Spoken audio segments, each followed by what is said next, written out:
মানুষের হাতে দামি ঘড়ি থাকে, কিন্তু মানুষের হাতে সময় থাকে না। একটা কোনো ফাঁকা জায়গা যদি আমাদের জীবন স্রোতে তৈরি হয়, ঠিক সেটাকে ভরাট করার জন্য অন্য কিছু চলে আসে। যত সময় কমে আসছে, ততই আগ্রহ কমে আসছে।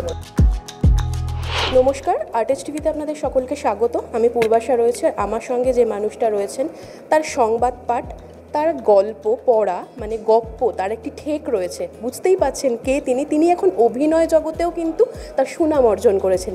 তিনি মীর আফসার আলী। মীরদা, স্বাগত আর্টিস্ট টিভিতে। Thank you very much. Artist টিভির সমস্ত দর্শকদের মীরের তরফ থেকে অনেক অনেক শুভেচ্ছা। একদম। মীরদা, প্রথমে বলো, অনেকদিন পর দেখা হলো, কেমন আছো? আমি খুব ভালো। দেশ দশের পরিস্থিতিও খুব ভালো। সব কিছু ভালো কাঁটায় কাঁটায় মিটলেই ভালো লাগবে আর কি। জি5-এ অনেক দিন ধরে আমরা অপেক্ষায় আছি যে ওয়েব সিরিজটার, নারায়ণ সান্যালের সোনার কাঁটা গপ্প অবলম্বনে কাঁটায় কাঁটায় জয়দীপ মুখার্জির ওয়েব সিরিজ। এবং ইটস বিন 2 long years, 2 বছর কেটে গেছে মাঝখানে। অনেক পরিস্থিতি, অনেক কিছু পাল্টেছে, এদিক ওদিক হয়েছে, কিন্তু তারপর যে ফাইনালি ওয়েব সিরিজটা রিলিজ হচ্ছে, এটা সব থেকে বেশি আনন্দের বিষয়। আর এই যে কাঁটায় কাঁটায় যে ওয়েব সিরিজ সোনার কাঁটা অবলম্বনে, তো তুমি তোমার পেশাগত কারণে, যেহেতু তোমার একটি ঠেক আছে, গপ্পমীরের থেকে তুমি প্রচুর গল্প পড়ো, তোমারও নিশ্চয়ই পড়া গল্পটা। এবার যখন তুমি এটাতে অভিনয় করলে, মানে কোন কোন জিনিসগুলো মনে হয়েছে কি কোনো টেক্সট ডেভিয়েশন হয়েছে? আমি সোনার কাঁটায় পড়েছি। এবার সোনার কাঁটা যখন আমি পড়েছিলাম, যে ন্যারেটিভটা দেখেছিলাম, আর ওটা পড়েছিলাম অ্যাকচুয়ালি এই অভিনয় করতে হবে ওয়েব সিরিজে, এই জায়গা থেকেই একটু হোমওয়ার্ক করার জন্য। যদিও স্ক্রিপ্ট দিয়ে দেওয়া হয়েছিল, সব কিছুই দিয়ে দেওয়া হয়েছিল, কিন্তু আমরা ডিভিয়েশন বলতে যেটা বলি না, মানে আমি একটু আগে বাকিদের সঙ্গেও যখন কথা বলছিলাম, এই একই কথা আমি এখানেও বলছি, রিপিট করতে বাধ্য হচ্ছি, যে গল্প যখন আমরা পড়ি তখন একরকমভাবে উপভোগ করা যায়, কিন্তু সেই গল্পটাকে যখন স্ক্রিনের জন্য, পর্দার জন্য বা কোনো অডিও ভিজুয়াল কন্টেন্টের জন্য ডেভেলপ করা হয়, তখন গল্পের ন্যারেটিভটা ইচ্ছে করেই ব্যাক অ্যান্ড ফোর্থ করা হয়। মানে যেটা ক্রোনোলজিক্যালি ABCD হয়ে আসছে, সেটা কোনো ওয়েব সিরিজ বা অডিও ভিজুয়াল কন্টেন্টে নট নেসেসারি ওই সিকোয়েন্সে যাবে। কখনো D আগে আসবে, কখনো M আসবে, কখনো P আসবে, তারপর গিয়ে হয়তো ABCর মতন একটা ন্যারেটিভ দাঁড়াবে। সো এই ক্রিয়েটিভ লিবার্টিটা রাখতেই হয়, না হলে ইটস অলমোস্ট লাইক কপি বুক। আমরা গল্পে যেরকম পড়ছি, এটা তো অ্যাডাপ্টেশনের মানেটাই হচ্ছে যে মূল গল্প থেকে আমরা যা যা পেয়েছি সেটাকে এবার পর্দার জন্য সাজানো, অডিও ভিজুয়ালের জন্য সাজানো। সেই কাজটা চমৎকারভাবে জয়দীপ মুখার্জি এবং তার টিম করেছেন, এবং অভিনয় করতে গিয়েও সেটার আঁচ পেয়েছি। এবং আবারও বলছি, গল্প পড়বেন যারা, সেটা একরকমের অনুভূতি, আর সেই গল্প যখন তারা দেখবেন ট্রান্সলেটেড হচ্ছে ফর দ্য স্ক্রিন, সেটা আরেক ধরনের অনুভূতি। এই দুটো অনুভূতিকে গোলাতে নেই, দুটো আলাদাভাবে উপভোগ করতে হয়। মানে তোমাকে একই সঙ্গে রসগোল্লা দেওয়া হয়েছে আর কড়া পাকে সন্দেশও দেওয়া হয়েছে, তুমি দুটোই খাবে, দুটোই এনজয় করবে। একদম, খুব সুন্দর বললে তুমি। দাদা, তুমি এখন মানে গল্প শোনাও সবাইকে, তোমার গপ্পমীরের থেকে সবাই গল্প শোনেন। এই নতুন প্রজন্ম, তোমার কি মনে হয় যে বই পড়া সেটার থেকে যে শুনতে বেশি আগ্রহী, তাদের কি দৃষ্টিভঙ্গিটা পাল্টে যাচ্ছে পাঠকদের? আমার মনে হয় সব থেকে ইম্পর্টেন্ট যে বিষয়টা, এই যে কাঁটায় কাঁটায় শব্দটা যেটার সঙ্গে যায়, সময়টা মানুষের হাতে নেই। মানুষের হাতে দামি ঘড়ি থাকে, কিন্তু মানুষের হাতে সময় থাকে না। বড় অদ্ভুত, ভাবো, you have an expensive watch but you don't have time. তো সেই সময়টা যেহেতু নেই, অনেকে সেইভাবে কমপ্লেন করেন, অ্যাটেনশন স্প্যানটা কমে যাচ্ছে।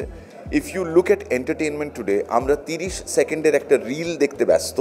30 সেকেন্ড দেখার পর আমার কীরকম একটা 30 সেকেন্ডের শেষে বোরিং লাগলো, সোয়াইপ করে পরেরটাতে চলে গেলাম। এই কারেন্ট জেনারেশন যেভাবে এন্টারটেনমেন্ট কনজিউম করে, সেই ধারা অনুযায়ী expecting them to read books is a little difficult. কিন্তু যারা বই পড়ে না বা পড়তে খুব একটা আগ্রহী নয়, তাদের জন্য কিন্তু শোনার জগৎটা বা দেখার জগৎটা এখনও রয়েছে।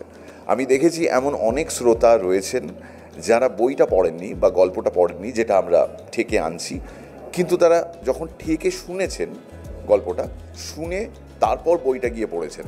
So that has also been an experience for me. মানে এটা করতে করতে এই অভিজ্ঞতাটা হয়েছে। এটা যখন করা শুরু করলাম তখন থেকে মনে হয়নি, পরে বুঝলাম যে আচ্ছা, যখন গল্প তারা শুনছে, শোনার পর তারা ইন্টারেস্টেড হবে। আমরা বিদেশি এমন অনেক গল্প রয়েছে, বাট জুরাসিক পার্ক দেখো, ওটা তো অরিজিনালি একটা নভেল থেকে নেওয়া।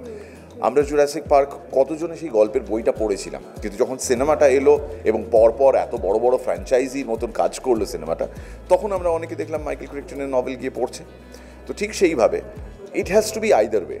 হয় সে গল্প পড়তে ভালোবাসে এবং তারপর সে মিলিয়ে দেখলো যে অডিওতে তার মতন করে হয়েছে কিনা, এন্টারটেনিং সমান থেকেছে কিনা, বা সে গল্পটা শুনলো বা দেখলো কোনো ফর্মে এবং তারপর ভাবলো যে এবার তাহলে আমি বইটা গিয়ে পড়ি, দেখি মিলিয়ে দেখি।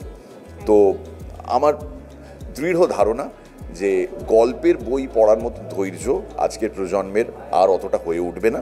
সো যেভাবে হোক, যেমন করেই হোক, মানে ওষুধ তুমি সলিড মুখে দিয়ে জল দিয়ে গিলে নাও, বা ওটাকে জলে গুলে নিয়ে চামচে করে মুখে ঢেলে নাও, বা ওটাকে সিরাপ ফর্মে করে নাও, বা গ্যাস ফর্মে করে নাও, ওষুধটা ওষুধই, ওটা প্রবেশ করলেই হলো। সুন্দর বললে। তুমি যেহেতু সময়ের কথা বললে, আর এই কাঁটায় কাঁটায় ওয়েব সিরিজ আসতে চলেছে তোমাদের, কাঁটায় কাঁটায়ের সাথেও সময়ের একটা সম্পর্ক রয়েছে। তো তুমি একটু আগে যেটা বলছিলে যে এখন দামি ঘড়ি থাকতে পারে কিন্তু সময় নেই, তোমাকে যদি বলি তোমার শুরু সেই মুর্শিদাবাদের শুরু থেকে এই অনেকটা স্ট্রাগল পেরিয়ে আজকে তো মির্দার কাছে একটা দামি ঘড়ি আছে, কিন্তু মির্দা কি ওই যে সময়টা ফিরে দেখতে বললে ফিরে চাইবে? এখন অ্যাকচুয়ালি না, জায়গা এমন হয়ে গেছে আমাদের জীবনে, যেরকম হয়ে গেছে আমাদের একটা কোনো ফাঁকা জায়গা যদি আমাদের জীবন স্রোতে তৈরি হয়, ঠিক সেটাকে ভরাট করার জন্য অন্য কিছু চলে আসে। তো আগে যেগুলোর জন্য সময় বের করতে পারতাম, বন্ধুদের সঙ্গে যেরকম দেদার পাড়ায় আড্ডা মারা বা কোথাও ঘুরতে যাওয়া, বেড়াতে যাওয়া, এখন আমরা অজুহাত খুঁজি। আচ্ছা, বন্ধু বম্বেতে থাকে, বম্বেতে কবে যেন আমার একটা কাজ আছে, ঠিক আছে ফোন করে বলে দিলাম ওই কাজের জন্য আসছি, সেই ফাঁকে তোর সঙ্গে দেখা করে নেব। ইট হ্যাজ অলওয়েজ বিকাম, মানে এখন যেটা হয়ে গেছে সেটা হচ্ছে কোনো একটা কাজের ফাঁকে যদি সময় পাই তাহলে ওই জিনিসটাকে ফিট করাবো, যেটার জন্য আগে ঘন্টার পর ঘন্টা সময় বের করতাম আমরা, আগ্রহটা ছিল বলে। এখন আগ্রহটা পুরোপুরি টাইম সেন্ট্রিক, যত সময় কমে আসছে ততই আগ্রহ কমে আসছে। একদম আমাদের আড্ডা শেষ করব, কাটায় কাটায় নিয়ে কথা বলছি। এই কাটায় কাটায় ওয়েব সিরিজের দর্শক তোমাকে কিভাবে দেখবে? আমাকে পুলিশের ভূমিকায় দেখবেন আপনারা, এবং আমি পুলিশের চরিত্রে বোধহয় খুব একটা অভিনয় করিনি, আমার মনে হয় না আমি করেছি। সিরিয়াস পুলিশ তুমি, ভাবা যাচ্ছে না? না, এখানে যারা ভাবছে সিরিয়াস পুলিশ তাদের জন্য উইথাউট গিভিং এনি স্পয়লার্স একটা মজার অ্যাঙ্গেলও রয়েছে, কিন্তু সেটা যারা দেখবেন তারা অভিনয়ের মাধ্যমেই জানতে পারবেন যে ওসি নৃপেন ঘোষাল তার কাজ সম্পর্কে ভীষণ রকমের সিরিয়াস, কিন্তু সিরিয়াস হতে গিয়ে একটু নন সিরিয়াস কিছু কাজ করে ফেলেন। কিন্তু এর থেকে বেশি যদি কিছু বলি তাহলে সেটাকে বলবে স্পয়লার, আমি সেটা দেবো না। একদম। অনেক শুভেচ্ছা থাকলো তোমার জন্য, অনেক ধন্যবাদ। এতক্ষণ আপনারা দেখছিলেন মীর আফসার আলীকে। এরকম আরও বিভিন্ন আপডেটের জন্য অবশ্যই চোখ রাখুন আর্টিস্ট টিভি এইচডির পর্দায়।